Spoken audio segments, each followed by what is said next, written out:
मुंबईहून गावी जायच्या आपल्या प्रवासामध्ये एक छोटीशी गडबड झाली आहे। आमचा NH66 मिस झाला आणि आम्ही लोणावळा हायवेवर थोडे पुढे आलोय आणि आम्हाला एक वेगळा रोड इथे मिळाला आहे जो पुन्हा आम्हाला NH66 वरती घेऊन जाईल। रायगड पालीचा जो गणपती आहे तिथून हा रोड NH66 ला पुन्हा जाऊन मिळतो। जबरदस्त पाऊस पडतोय बाहेर, ॲटमॉस्फिअर इज सो ब्युटिफुल। नमस्कार मित्रांनो, मी शुभम। गणेश चतुर्थीच्या सुट्टीसाठी आम्ही मुंबईहून गावी जात आहोत। आम्ही प्रवास कसा सुरू केला, प्रवासात आम्ही कसा रस्ता चुकलो आणि पुन्हा कुठे आम्ही राईट ट्रॅकवर आलो हे पाहूयात या संपूर्ण ब्लॉगमध्ये। त्यासाठी पुन्हा जाऊया पाटी मुंबईमध्ये। सुरू झाला हा प्रवास आपला कसा सुरू झाला हे पाहण्यासाठी। आदल्याच रात्री आम्ही गॅस स्टेशनला जाऊन CNG फुल करून घेतोय आणि पेट्रोल सुद्धा फुल करून घेतोय। हायवेवरती गर्दी असण्याची शक्यता आहे, त्यामुळे पेट्रोल भरायला मिळेल न मिळेल, सोबतच हवा सुद्धा आम्ही टायरात चेक करून घेऊन हवा भरून घेतोय। सकाळी 6 वाजताच गाडीवरून नारळ काढून घेऊन आम्ही सगळं सामान गाडीमध्ये भरून घेतलं आणि ट्रॅफिक व्हायच्या आधीच आम्ही गावचा रस्ता पकडला। सकाळचे वाजले 6:30। आम्ही आता निघालो आहोत मुंबईवरून रत्नागिरीसाठी, आपल्या जर्नीसाठी। गणपती बाप्पा मोरया। तो बेसिकली आपल्याला मुंबई गोरेगाव मधून रत्नागिरीमध्ये कोकणात आपल्या गावी जायचं आहे, त्याच्यासाठीच आपला हा प्रवास। बेसिकली मुंबईहून आपण आपल्या गावी रत्नागिरीला NH66 ने येणार होतो, वाया पनवेल, पेण, खेड, चिपळूण, संगमेश्वर, मग देवरुख मधून लांजा। त्या गुगल मॅपच्या गडबडीमुळे, थोड्या आमच्या गडबडीमुळे आम्ही लोणावळा हायवेवरती थोडे पुढे निघून गेलो आणि हा जो तुम्हाला रोड दिसतोय जो खोपोलीच्या इथून येतोय आणि हा नागोठण्याच्या इथे पाली फाट्यावरती येऊन मिळतो, तिथे आम्ही त्या रोडने बेसिकली यायचं ठरवलं आणि त्या रोडने मग आम्ही पुढे NH66 ला येऊन पुन्हा भेटलो। सकाळी लवकर निघाल्यामुळे आम्हाला ट्रॅफिक तसं कमी मिळालं होतं, त्यामुळे खूपच लवकर आम्ही मुंबईच्या ट्रॅफिकमधून बाहेर पडलोय, मुंबईच्या हायवेजवरून बाहेर पडलो आणि लोणावळा एक्सप्रेसवेला आम्ही आलो आहोत। खोपोलीच्या थोडा आधी मुंबई पुणे एक्सप्रेस वे जो आहे तो आम्ही एंड केला आणि तिथून आम्ही पालीचा जो मार्ग आहे जिथून आम्ही NH66 ला जाणार आहोत तो आम्ही पकडला आहे। सध्या आम्ही रायगडमध्ये आहोत, पाऊस पडतोय छान। कोकण आणि पावसाळा is the best combination in the world. हो, जंगलाच्या मधून जातो आम्ही बरोबर। It's so beautiful, so elegant, just looking like wow. भारतामध्ये आपण कुठेही फिरून आलो तरी कोकणातल्या पावसाळ्यात जी मजा आहे, कोकणातल्या पावसाळ्यात जेवढं कोकण सुंदर दिसतं इतकं कोणताही एरिया सुंदर दिसत नाही आणि हा एकदम हार्ड फॅक्ट आहे। मधून कधीही प्रवास करत असताना तुम्ही तुमचे सीट बेल्ट ऑन ठेवा। विदाऊट सीट बेल्ट तुम्ही गाडी चालवू नका, गाडीत बसूही नका आणि विदाऊट सीट बेल्ट तुम्ही गाडीत कोणाला प्रवास करायलाही देऊ नका, कारण तुमच्या फॅमिलीसाठी, तुमच्या स्वतःसाठी तुम्ही खूप महत्वाचे आहात, त्यामुळे कायम सीट बेल्ट ऑन ठेवा। मुंबईवरून आपल्या गावी जायच्या प्रवासात फायनली आपण नॅशनल हायवेवरती येऊन पोहोचलेलो आहोत। So we are back on track. NH66 मगाशी आम्ही थोडासा मिस केला, पण पाली मार्गे आता आपण शॉर्टकटने आलो आणि आता आम्ही हायवेला टच झालो आहोत। बघू शकता आपण हायवेची कंडिशन। बऱ्यापैकी हायवे तरी रेडी आहे, दरवर्षीप्रमाणे कंडिशन नाहीये यंदा गणपतीसाठीची। बराच चांगला हायवे आहे, पण मध्ये मध्ये थोडंसं काम आहे शिल्लक। 4-5 वर्षामध्ये होऊन जाईल। 10-12 वर्ष लागलेत हा रोड व्हायला, आता पुढच्या 40-50 वर्षापासून रोड होत आहे। आता फायनली झालाय रोड बऱ्यापैकी, त्यामुळे काही टेन्शन घ्यायची गरज नाहीये। तुम्ही आरामात येऊ शकता मुंबईतून घरी, आणि घरी गावात सावकाश या, सीट बेल्ट लावा।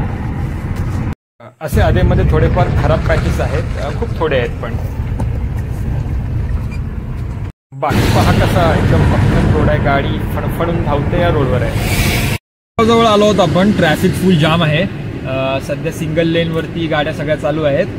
आता बघूया किती वेळ आपण इथे अडकणार आहोत। तसं गणपतीचा सीझन असल्यामुळे कोण ना कोण येतच आहे, गाड्या रस्त्याला असल्यामुळे प्रोबॅबली ही इतकी गर्दी सध्या चालू आहे। माणगाव रेल्वे स्टेशन पर्यंत आपण पोहोचलो आहे, ट्रॅफिक अजूनही आहेच।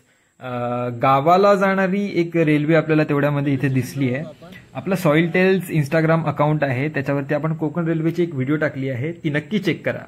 हळूहळू आता गाड्या सिंगल लेन मध्ये सुटत आहेत, होपफुली आम्ही लवकरात लवकर बाहेर पडू इथून।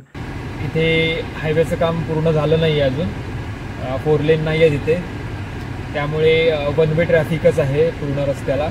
त्यामुळे प्रोबॅबली इथे थोडा वेळ प्रोबॅबली माणगावच्या पुढे जाईपर्यंत आम्हाला हे एवढं ट्रॅफिक मिळणार आहे.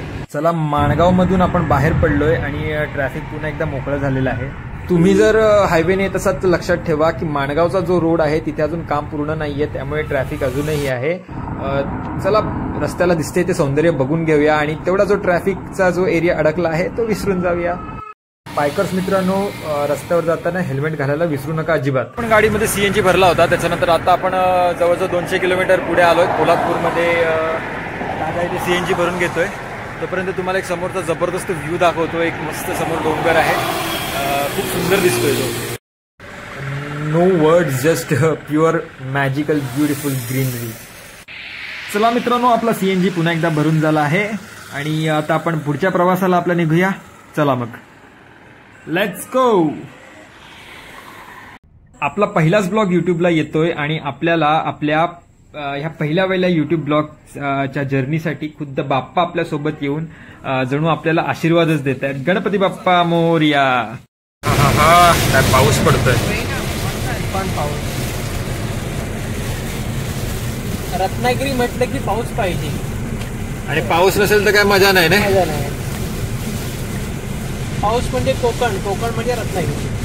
शुभम चव्हाण यांचा गांडूळ खताचा प्रकल्प, मी तर म्हणतो नक्की भेट द्या. येस, मीच जो शुभम चव्हाण. आपला रॅपिड रोड एंटरप्राइज म्हणून गांडूळ खत प्रकल्प आहे रत्नागिरी लांजामध्ये. नक्की भेट द्या आणि आपल्याकडे नक्की गांडूळ खत घ्या. आपण बघितलं की खूप मुसळधार पाऊस होता. इकडे आता पाऊस नाही, आता ह्या पट्ट्यामध्ये आपल्याला ऊन पाहायला मिळतंय.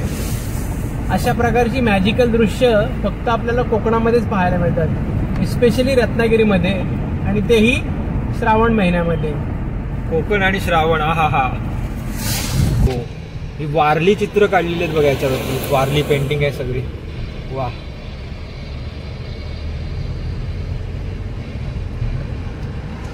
हा महाडपासून खेडपर्यंत जाणाऱ्या कशेडी घाटामधील बोगदा नुकताच बनला आहे.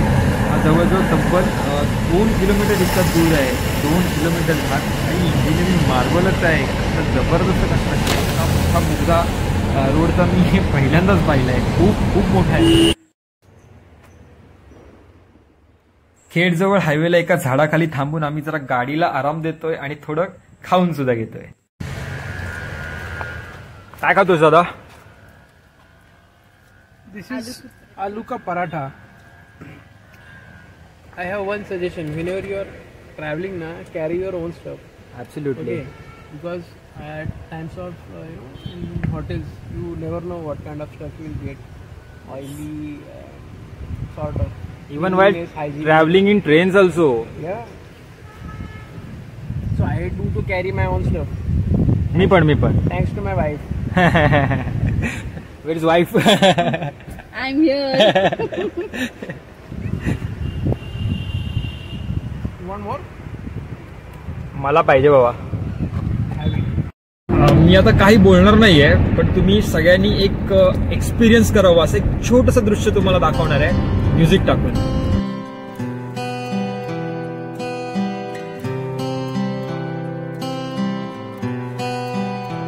दिलों में तुम अपनी बेताबियां लेके चल रहे हो तो जिंदा हो तुम.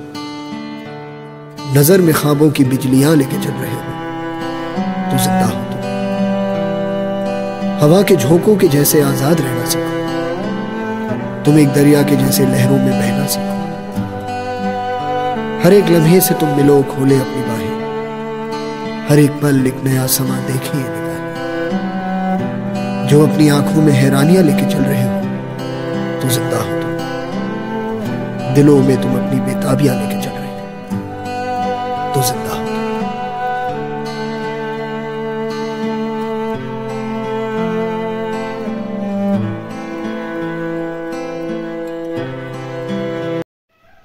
परशुराम घाट उतरल्यावरती चिपळूणच्या थोडा आधी डाव्या साईडला एक अतिशय सुंदर धबधबा आहे. आम्ही दाखवतोय तुम्हाला धबधबा. तो रस्त्यावरून दिसतो सरळ सरळ. हा ऑलमोस्ट लाईक 50-100 मीटरवरती आहे. अतिशय फेमस धबधबा आहे हा या भागामधला. सवत सडा याला म्हणतात.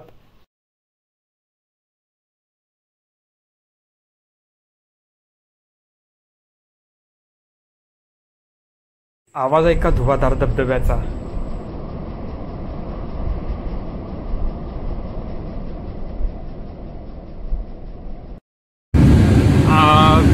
अनफॉर्च्युनेटली आम्हाला गडबड आहे.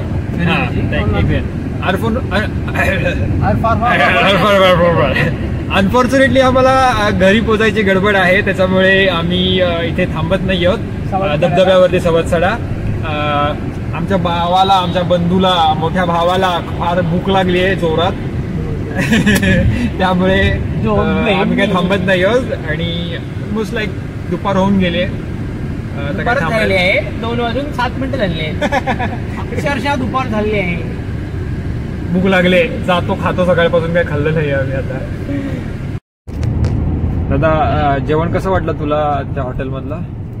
बहुत ही अच्छा हमारा एक्सपीरियंस रहा. एक थाली हम 3 लोगों में खाते थे, हमने फेंक दी. जोक सपाट, चिपळूणमध्ये आम्ही जेवलो एका हॉटेलमध्ये. जेवण छान होतं आणि आम्ही आता आमच्या पुढच्या प्रवासाला निघालो आहोत. संगमेश्वरमध्ये आलेलो आहे आम्ही. रस्त्याची पूर्ण दुर्दशा झालेली आहे. या साईडला रोडचं कुठलंही काम चालू दिसत नाही बिलकुल. अरे बापरे. आम्ही खड्डे काढायचं काम चालू आहे. खड्डे कसे जास्त वाढतील याच्यावर सरकारचा खूप फोकस आहे. आम्ही आता संगमेश्वर डेपो जवळ आलो आहोत. इकडून आम्ही देवरुख मार्गे लांजाला जाणार आहोत. हा थोडा मेन हायवेपेक्षा बेटर रस्ता आहे आणि आम्हाला शॉर्टकट पडतो लांजाला जाण्यासाठी. आणि इकडे खड्डे सुद्धा कमी आहेत. संगमेश्वरचं मार्केट.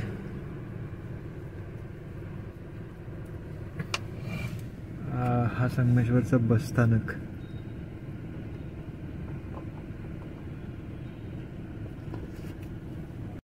आपल्याला देवरुखमधून एक पार्सल पिकअप करायचं आहे काजू मोदकांचं. माझा एक मित्र आहे, तो मागच्या वर्षीपासून काजू मोदकाचा व्यवसाय करतोय. आपण त्याच्याकडे ऑर्डर दिली आहे. मागच्या वर्षी मी त्याच्याकडून घेतले होते. अतिशय सुरेख काजू मोदक आहेत, घरगुती पद्धतीचे बनवलेले. तेही मी आता इथून घेणार आहे. माझ्या इथे बऱ्याच लोकांनी ऑर्डर दिल्या होत्या, त्यांच्यासाठी मी ते मोदक घेणार आहे. चला बघूया. आम्हाला जर त्याने फ्री दिलं तर आम्ही वाय नॉट. सौरभ, मला फ्री पाहिजे. मी तुझी अजून ऍडव्हर्टाईज करेन.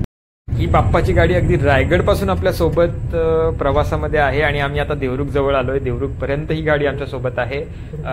लांजापर्यंतही येत असेल, त्याच्या पुढेही जात असेल, पण देव बाप्पा आपल्या सोबत आहे. देव बाप्पा आपल्या बाजूनच आपल्या सोबत प्रवास करतो आहे. बाप्पा तर आपल्या सोबत आहेतच, पण तुम्ही सुद्धा आमच्या सोबत जोडले जावे यासाठी सबस्क्राईब करायला विसरू नका.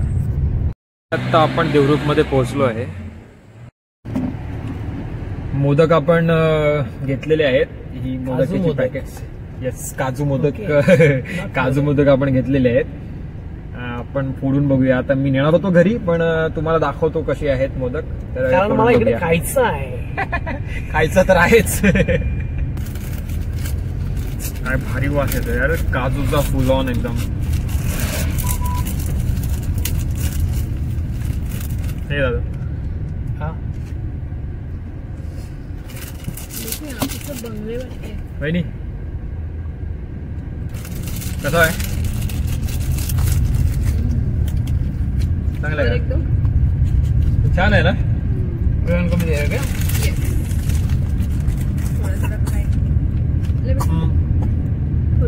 दो साल पहले स्वीट नहीं देना ना उसको थोड़ा. मस्त आहे एकदम. पॅकेजिंग पण खूप छान आहे आणि काजू मोदक ही अतिशय छान आहे. तुम्हाला जर हवं असेल तर तुम्ही नक्की ऑर्डर करा.